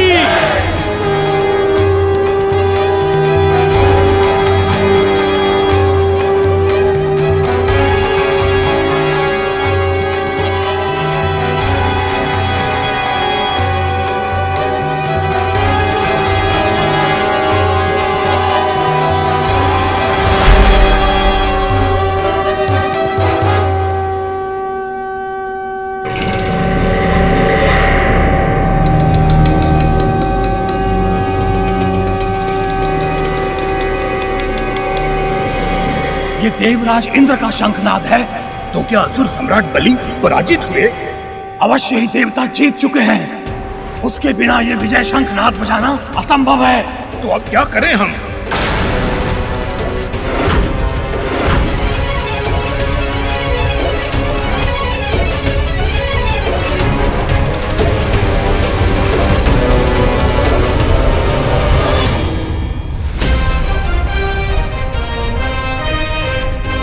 ये तो वही पक्षी है जिसने सेनापति वज्रांग की पूरी सेना को हरा दिया था और मंदराचल पर्वत को अकेले ही उठा लिया था।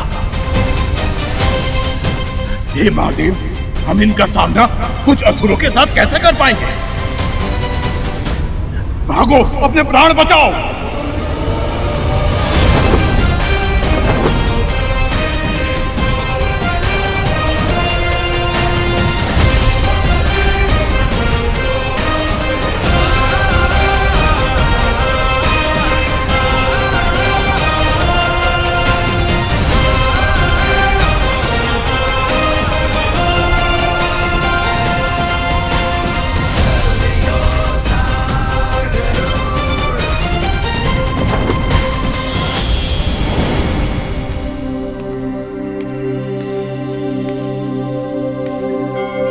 मुझे और अमृत को यहाँ तक सुरक्षित पहुँचाने के लिए आपका आभार करो।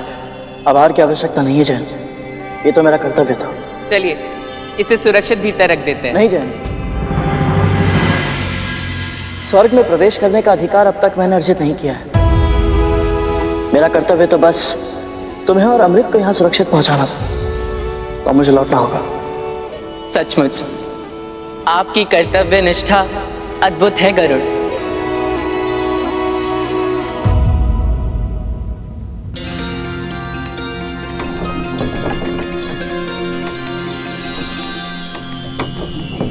प्रभु विष्णु की कृपा से स्वर्ग पर देवताओं का आधिपत्य पुनः स्थापित हो गया।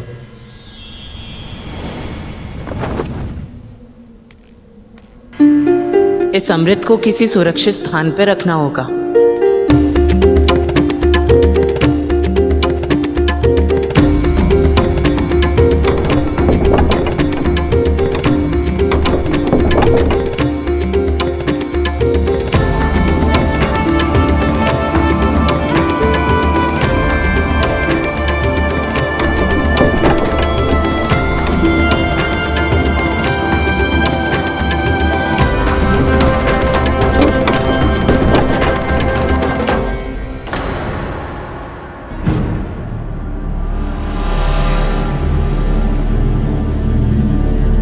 मैं देवराज इंद्र का पुत्र जयंत हूँ। अमृत को सुरक्षित रखने आया हूँ। कृपया मुझे अंदर प्रवेश करने की अनुमति दें।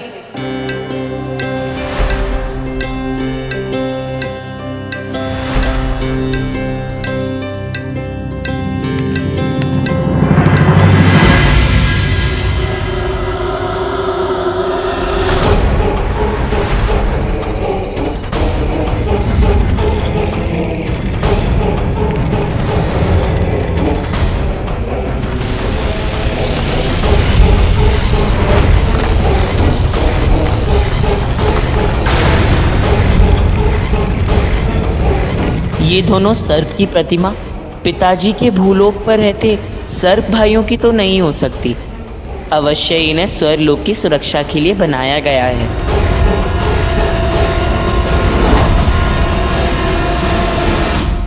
हे यंत्र सर्पों, मैं देवराज इंद्र का पुत्र जयंत हूँ। अमृत को यहाँ रखने आया हूँ। अब इसकी सुरक्षा का दायित्व आपका है।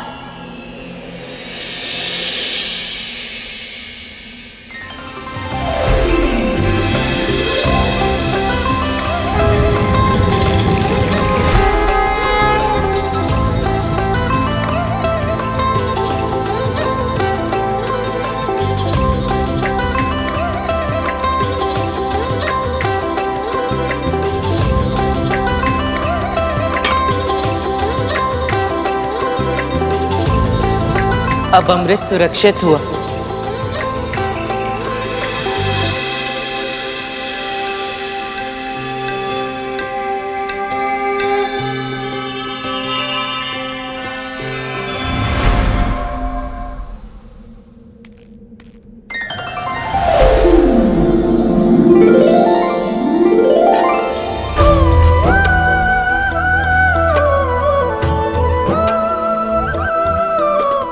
आपका कोटि कोटि आभार प्रभु।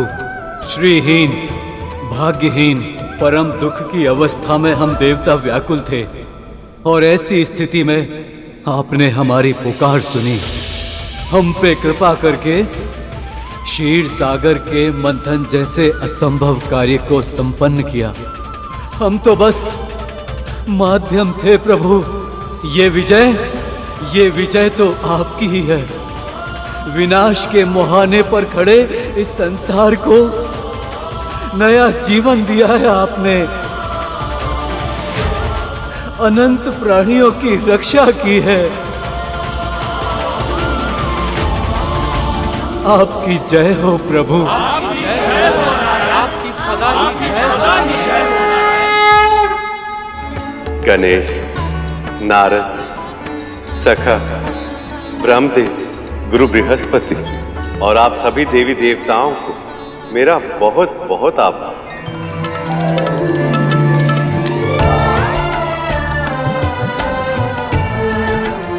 आप सबकी सहायता से समुद्र मंथन सफल हो पाया। आप सबकी सम्मिलित शक्ति ने वो कर दिखाया जो कुछ समय पहले कल्पना से भी परे था।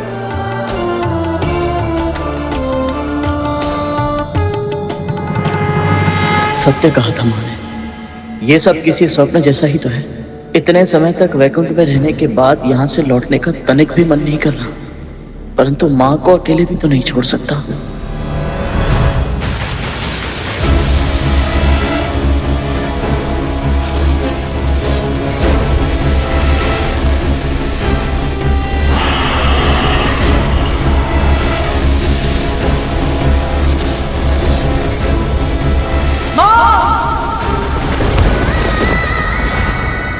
वहां माँ को कितना कुछ सहना पड़ता है, कितना श्रम करना पड़ता है।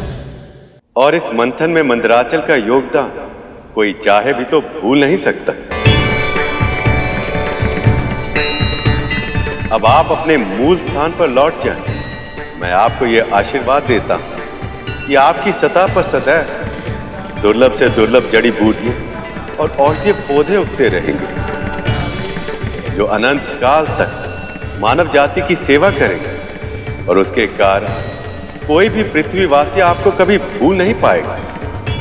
अनंत काल तक यश और सम्मान के पात्र होंगे आप।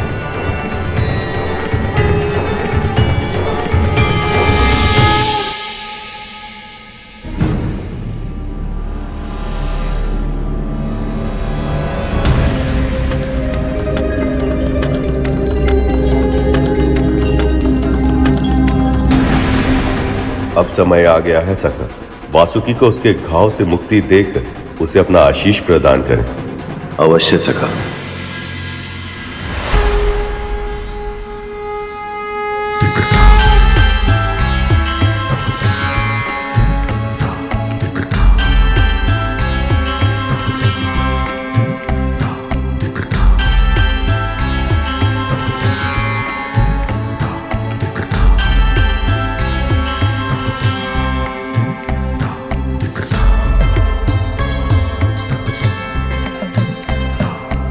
हे नीलकंठ, महादेव, अपने चरण में मुझे शरण देकर मुझ पर दया करें।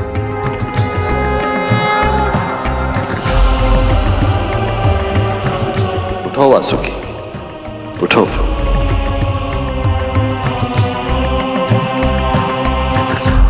इस मंथन में अतुलनीय योगदान देकर तुमने मुझे अत्यंत प्रसन्न किया है वासुकी।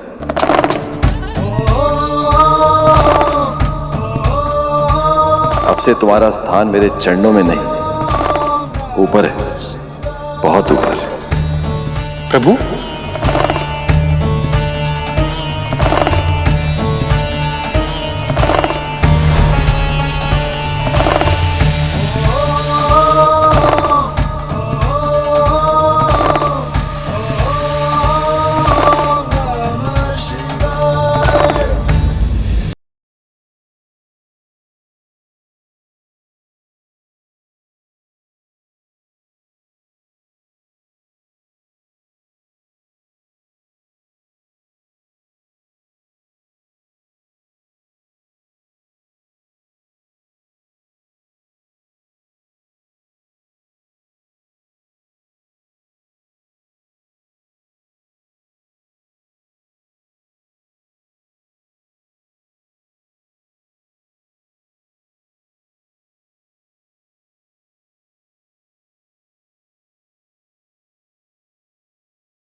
नागेश्वर महादेव शिव की। नागेश्वर महादेव शिव की नागेश्वर महादेव शिव की जय। नागेश्वर महादेव शिव की जय। नागेश्वर महादेव शिव की जय।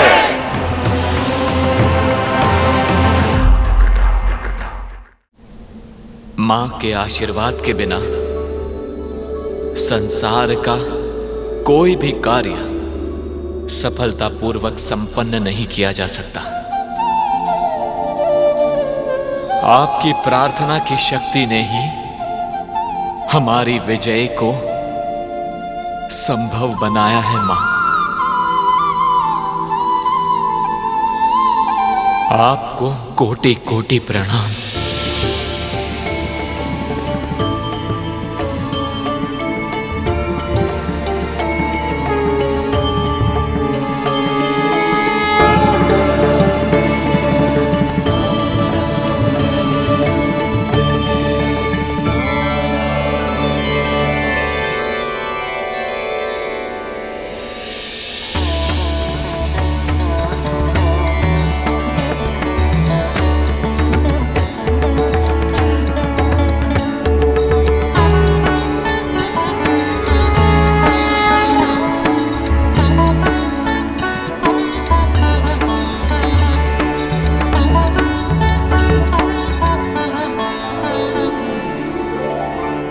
देवराज, स्वर्ग का सिंहासन आपकी प्रतीक्षा कर रहा है। राज कार्य का भार संभालकर संसार को सूचित कीजिए कि असुरों का अत्याचार अब समाप्त हो गया।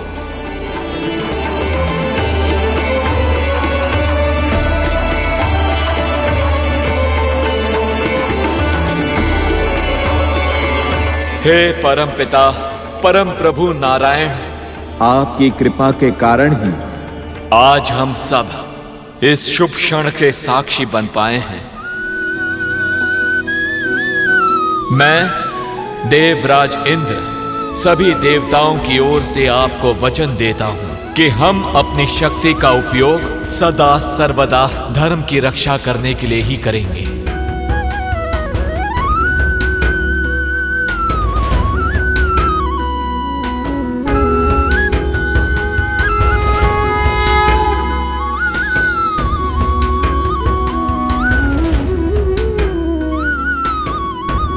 देवराज इंद्र की, देवराज इंद्र की, देवराज इंद्र की, देवराज इंद्र की, देवराज इंद्र की, देवराज इंद्र की, देवराज इंद्र की,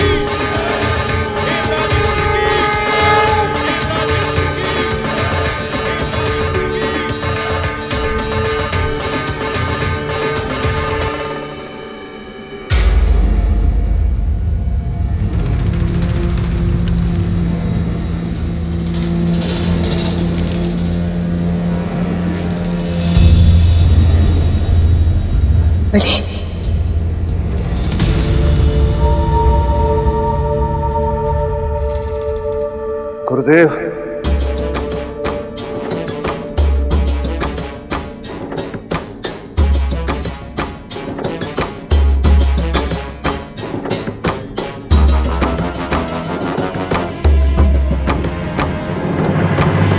मैं तो आपसे क्षमा मांगने के योग्य भी नहीं रहा गुरुदेव।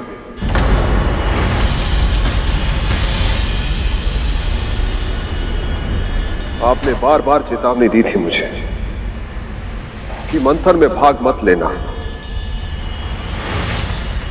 पर मैंने आपके सुझाव नहीं माने। और अब देवताओं की श्री लौट आई, उन्हें उनकी शक्ति वापस मिल गई है, और इस सबसे बढ़कर उन्हें मिल गया है अमृत।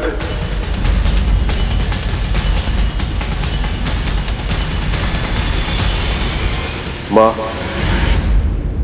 मैं आपका स्वप्न पूरा नहीं कर पाया। स्वर्ग का राज सिंहासन भी गंवा दिया मैंने,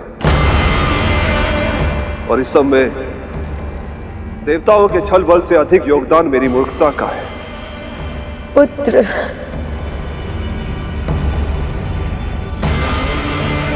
मुझे क्षमा कर दीजिए गुरुदेव, क्षमा कर दीजिए मुझे। पराजय और प्रयास एक ही सिक्के के दो पहलू हैं महाराज। जिस व्यक्ति के अंदर प्रयास जीवित है उसके लिए कोई भी पराजय अंतिम नहीं। यदि आप अब भी मेरी बातों को ध्यान से सुनें, मेरे सुझावों का पालन करें और मन, कर्म, वचन से अपने लक्ष्य के प्रति पूर्ण समर्पण रखें, तो मैं विजयश्री को फिर से आपका वरण करने के लिए विवश कर सकता हूं।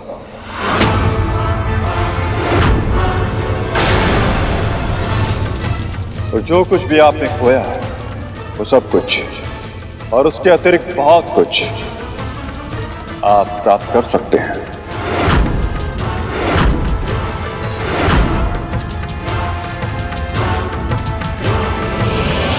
मैंने जो भूल की है उसे मैं फिर नहीं दोहराऊंगा गुरुदेव।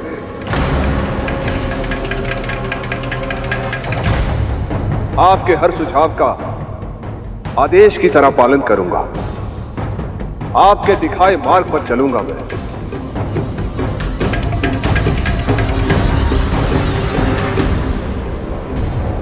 असुरों को उनका अधिकार दिलवा कर रहूंगा मैं। महाराज बलि की, महाराज बलि की, महाराज बलि की, महाराज बलि की। प्रभु, माँ, न जाने मेरे मन में भावनाओं का ज्वार उमड़ रहा है। एक ओर तो मैं बहुत प्रसन्न हूं कि हमारा उद्देश्य सफल हुआ, परंतु दूसरी ओर मैं दुखी भी हूं कि अब हमारा कार्य समाप्त हो गया। प्रभु, मां सदैव कहती थी कि जिसका मन एक बार प्रभु विष्णु की भक्ति में रम जाए फिर और कहीं नहीं लगता। मां के इस कथन का अर्थ आज से पहले मैं कभी समझ नहीं पाया था प्रभु, परंतु अब वैकुंठ में रहते हुए यथासंभव आपकी सेवा करते हुए जिस आनंद का अनुभव मैंने किया है उसका वर्णन करना असंभव सा लगता है। एक और तो मुझे यह लगता है कि मैं अपने प्रभु को छोड़कर कहीं कभी ना जाऊं, परंतु तुरंत मेरा मन यह भी कहता है कि मैं अपनी मां को भी अकेले नहीं छोड़ सकता।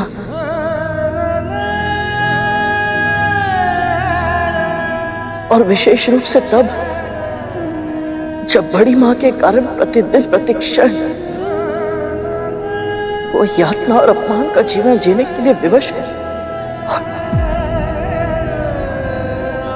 भावनाओं का ज्वार केवल तुम्हारी नहीं, मेरे मन में भी उठ रहा है गुरु। जानती हूं तुम्हें अपनी मां के पास जाना आवश्यक है, किंतु तुम्हें यहां से भेजने का मेरा तनिक भी मन नहीं है।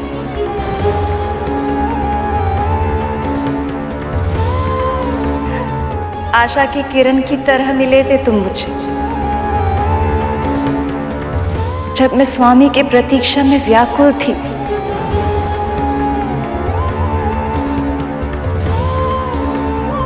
तब मेरी आशा को सत्य में बदलने में तुमने तनिक भी कमी नहीं की थी।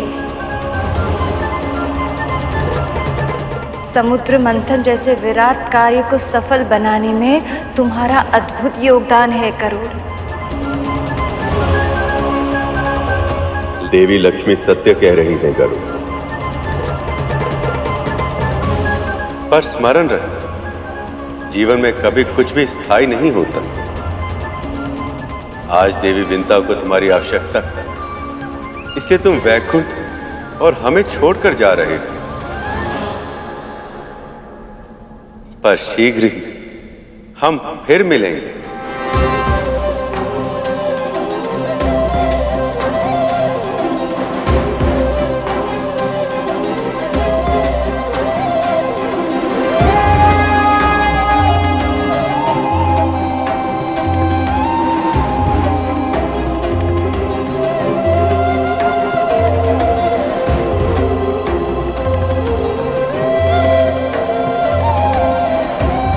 माँ को मेरा प्रणाम कहना।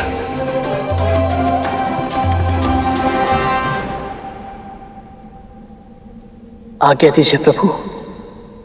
माँ,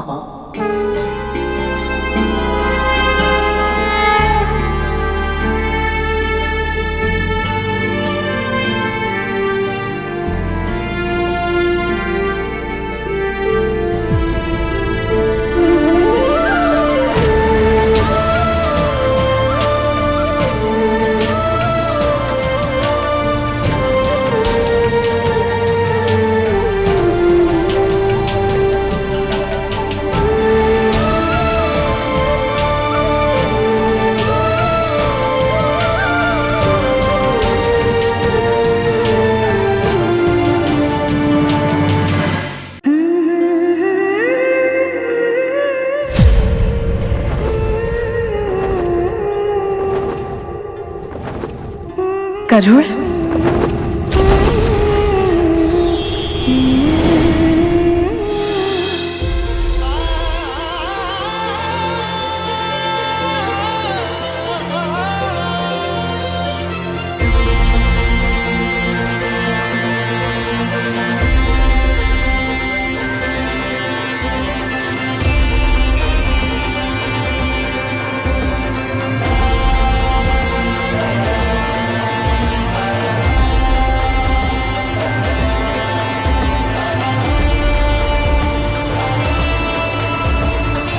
माँ, क्या हुआ? अभी कुछ ही समय पहले तुझसे मिलकर आ रही हूँ, फिर भी ऐसा लग रहा है जाने कब से नहीं देखा तुझे। मैं भी बिल्कुल ऐसा ही अनुभव कर रहा हूँ माँ। आपके आंचल की छाव में जो सुख है वो और कहीं नहीं है। बस कर, अब अधिक बातें मत बना। तुझे देखकर ही पता चल रहा है तू यहाँ आ तो गया है, पर अपने मन का एक भाग वैकुंठ में ही छोड़कर आया है। सच बता, वहां की स्मृति सता रही है ना तुझे? आपको सब कुछ पहले से कैसे पता चल जाता है माँ? केवल मुझे ही नहीं, इस संसार की हर माँ को अपनी संतान की मन की दशा पहले ही पता चल जाती है।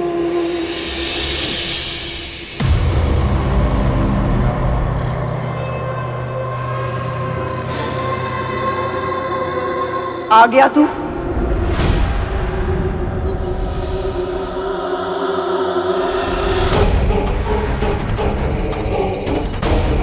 प्रणाम महारानी। कहाँ है?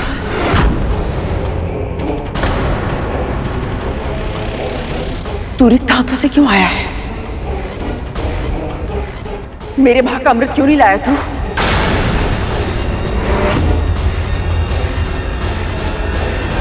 तेरी ही समक्ष देवताओं ने वचन दिया था ना, यदि वासुकी ने अमृत मंथन में सहायता की तो मेरे पुत्रों के भाग का अमृत उन्हें अवश्य मिलेगा। तो फिर अमृत कहाँ है?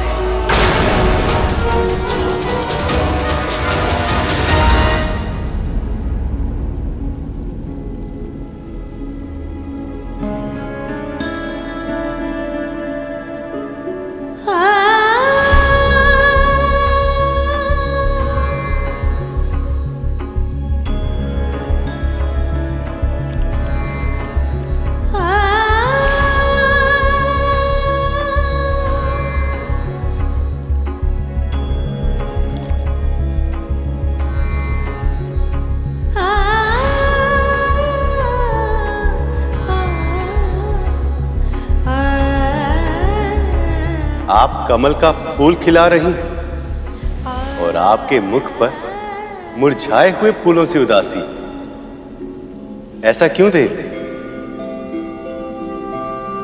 पुत्र के मुख पर दुखों की छाया देखकर मां प्रसन्न कैसे रह सकती है?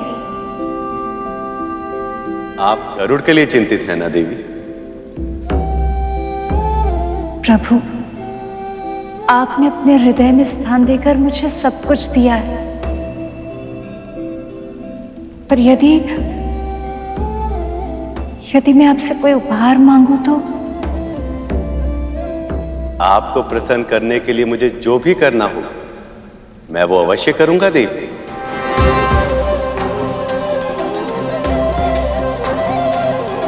प्रभु, मैं विंता और करुण को दुख में नहीं देख सकती।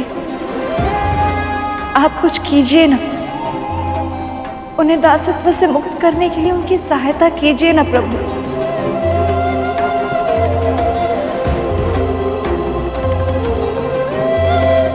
प्रभु, आप मुस्कुरा क्यों रहे हैं? मौन क्यों है? अमृत कहाँ है? महारानी, मैं चाहता तो भी आपके लिए अमृत नहीं ला सकता था, और अमृत आपको नहीं मिल सकता। फिर कहने का अर्थ क्या है दास? अमृत किसे मिलेगा किसे नहीं, इसका निर्णय केवल और केवल प्रभु विष्णु ही कर सकते हैं। और प्रभु का निर्णय यह है महारानी कि अब से अमृत पर देवताओं का ही अधिकार होगा।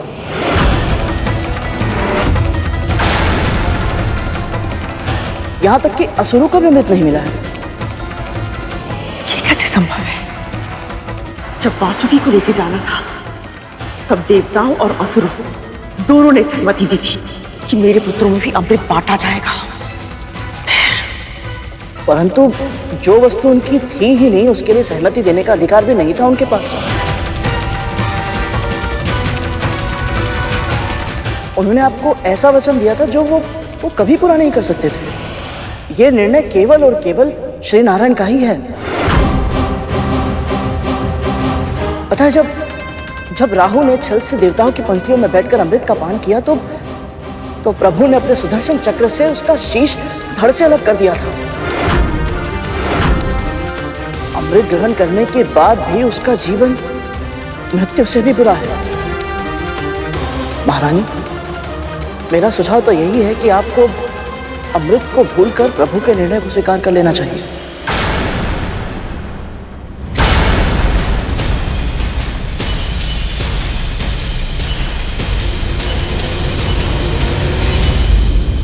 ये तो होना ही है देवी,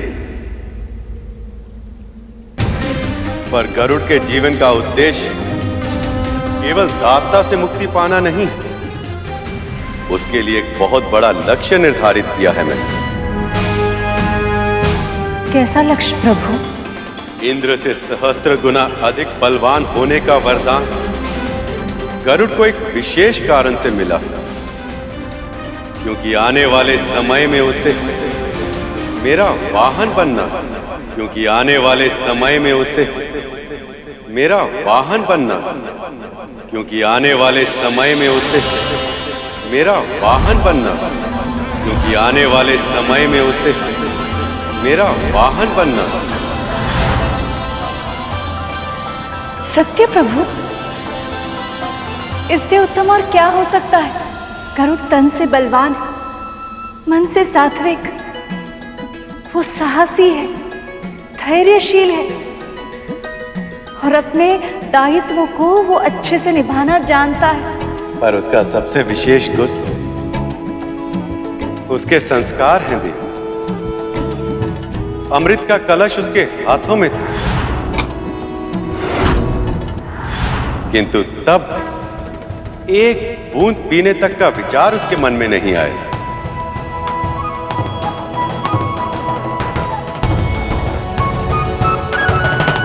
प्रभु, हम किसकी प्रतीक्षा कर रहे हैं? चलिए ना, हम उन दोनों को ये सूचना दे देते हैं। गरुड़ और विंता ये बातें सुनकर कितनी प्रसन्न होंगी। ये इतना सरल नहीं है देवी। आप तो जानती हैं, मैं इस सृष्टि का पालनहार, ये संपूर्ण सृष्टि मेरे उदर में वास करती है, और ऐसे में अपनी पीठ पर मेरे भार का वहन करने के केवल शारीरिक शक्ति की ही नहीं, अपितु मानसिक और आध्यात्मिक शक्ति भी चाहिए। उसके लिए गरुड़ का सबसे पहले अपनी कुंडलिनी को जागृत करना होगा और अनेक परीक्षाओं में सफल होना होगा, और उसमें से पहली परीक्षा अमृत के प्रकट होने से ही आरंभ हो गई। बस गरुड़ को उसका आभास नहीं। गरुड़ की नियति है मेरा वाहन बनना, किंतु वो समय कब आएगा, इसका निर्णय ये परीक्षा तय करेगी।